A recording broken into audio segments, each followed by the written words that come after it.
What's the perfect run in for a camshaft? Again, I don't agree with running one says 2,000 RPMs. You see something like 2,000 RPMs for 5 minutes or something like that. That's insane. Okay.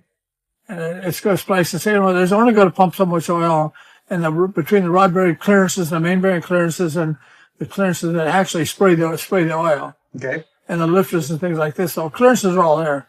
It's going to spray just as much oil at 1,000 RPMs as it going to be at 4,000. Okay. And as soon as you break it in a few minutes, again, a few minutes, we would probably have an engine on the engine stand, put water in it and everything. We'd fire it up with no water in it. That's our procedure. Fire it up just to make sure the timing's okay. And I shut it up and shut it. So we'll actually start and shut off. I mean, a second, just as long as it starts up. Then we're ready to put the water in it, check the oil again, check everything okay. Fire it up, make sure we run at about 1,000 RPMs, maybe 1,200. Depends on what the carburetor's set at, because we'll set the idle up on the carburetor. Yeah. Don't let it idle. And then, so at that, just on a brand new carburetor, we always back the choke off electrically, the screws. We don't want to mess with the choke being rich or lean. Right. And the adjustment screws we're talking about an Edelbrock carburetor. I would give them a turnout, the screws. And we're ready to start it up then. Got water in it, got full of oil in it, fire it up and run it by 1,200 RPMs. Hold it up there. Make sure it's not leaking somewhere.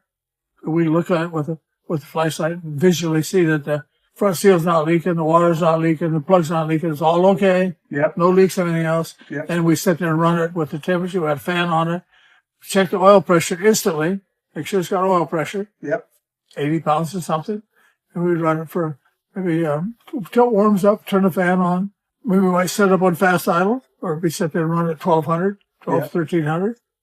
Until we're, make sure it's okay. We would feel the valve covers with our hands to make sure the rocket arms are not hitting the valve covers.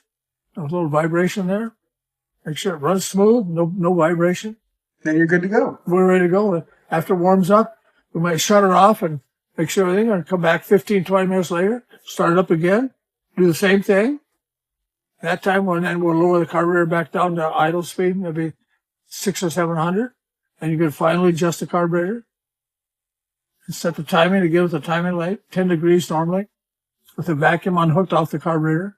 Okay. Static timing, just like there. Shut it off, starts up again. We're done. Good to go. Yeah, we're good to go, yeah. Okay. And we may, if we got time, depends on what time during the day, next morning we may start it again. Uh-huh. Okay. Take it off the stand then, put the crate and ship it. Right.